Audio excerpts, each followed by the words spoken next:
Hey, what's up everyone? Welcome to Best Bites Forever. Today I am checking out this recipe that I found in Food and Wine magazine for a potato, bacon, and cheddar tart. I of course am going to make a few changes, but I'll tell you what they are along the way, and I will leave you a link to the original recipe in the description. Let's rock it out. So here I have one medium-sized chopped yellow onion. The recipe calls for 1 3/4 cups. I didn't measure, but that is the one onion chopped up. To that I am adding about a tablespoon of fresh chopped thyme and some fresh chopped rosemary, probably about 1.5 teaspoons.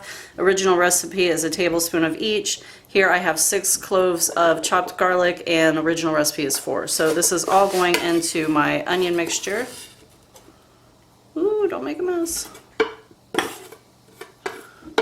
I'm going to give this a little stir and set it over to the side.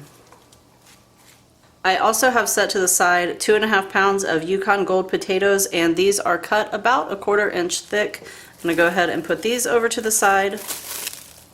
So next I have 2 pounds of, I'm actually using this hickory smoked uncured bacon. You can use whatever kind you want, but the recipe specifically says that it needs to be thinly sliced. So I do have 2 pounds, but I used 2 pieces the other day to do some short ribs, so 2 pounds minus 2 pieces. And what you're supposed to do is basically start in the middle of your pan, and by the way, this is supposed to be a 10-inch cast iron. Mine is like a 12-inch, so we'll see how this goes.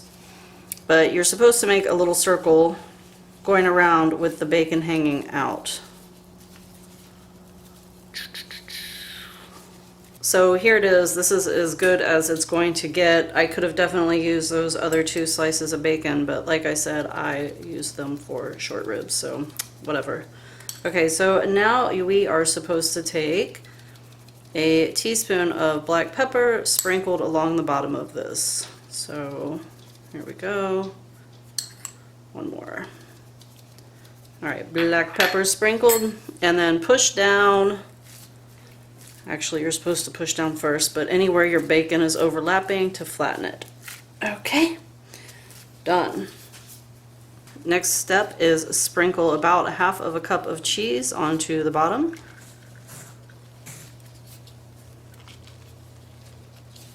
Then we are going to do a layer of potatoes starting on the outside edge, overlapping by about 1/3 inch, it says. And you're going to work your way into the center. And now we are going to sprinkle with a little bit of salt. It says about 1/4 teaspoon. This is kosher salt. And then our onion mixture. I'm just going to get a little scoop here.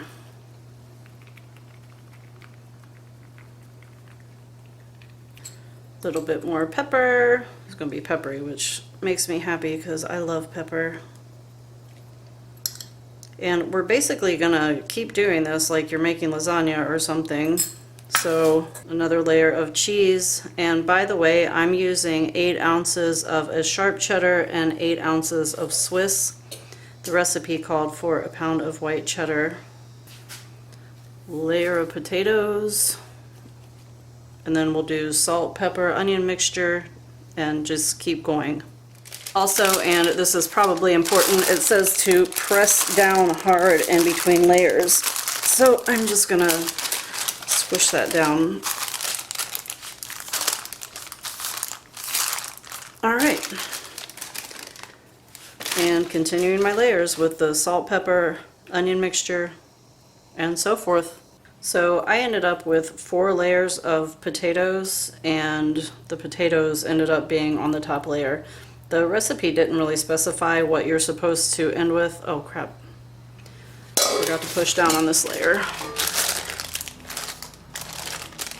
But now that I have everything in there, I'm just folding my bacon ends over, and hopefully it's going to look pretty. So this is kind of turning into like a cut and paste craft project, because you can see where some of these pieces of bacon, I don't know, they're like overlapping a lot more on one side than the other. So I cut some of them like this.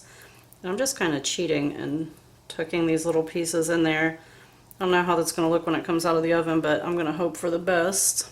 Little cut and paste bacon project here. I mean, either way, it's potatoes and bacon and cheese, so it's going to be delicious.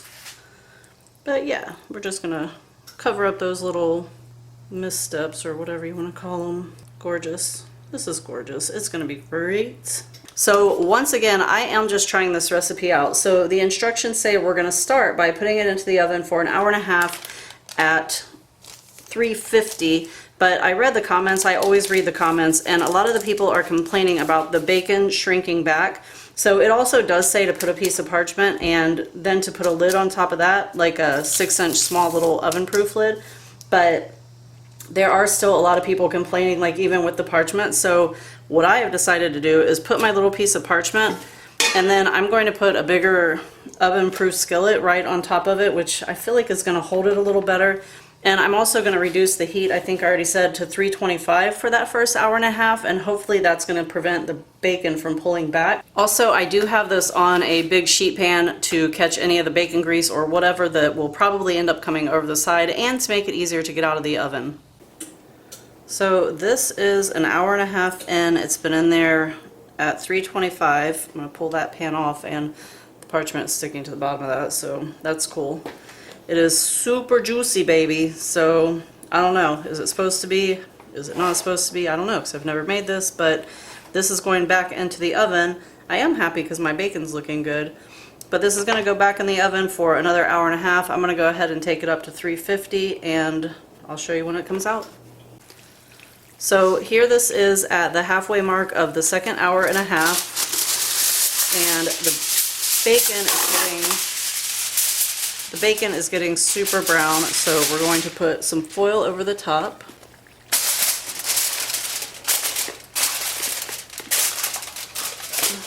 And this is going to go back into the oven to finish out its second hour and a half, so it has about 45 minutes left.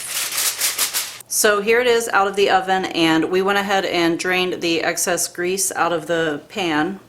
I also took a knife and went around the edges and kind of loosened it up with a spatula. So what we're going to do here is flip it, hopefully, onto this without killing it, and then back onto a plate. So, flip one. All right, and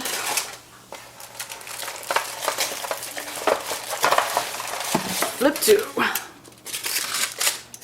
Haha. Look at that gorgeousness. Alright, let's cut into this bad dude.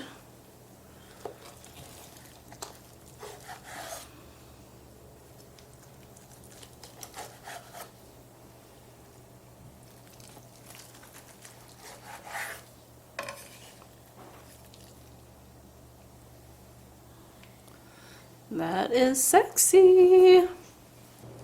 Well, there it is, guys. It is absolutely gorgeous. I am loving it. I know it's going to taste amazing as well. I hope you enjoyed this recipe. If you did, please go ahead and click that like button and subscribe, and I will see you in the next video. Happy cooking, everyone. Okay, bring me plates. I'll cut pieces. BestBitesForever.com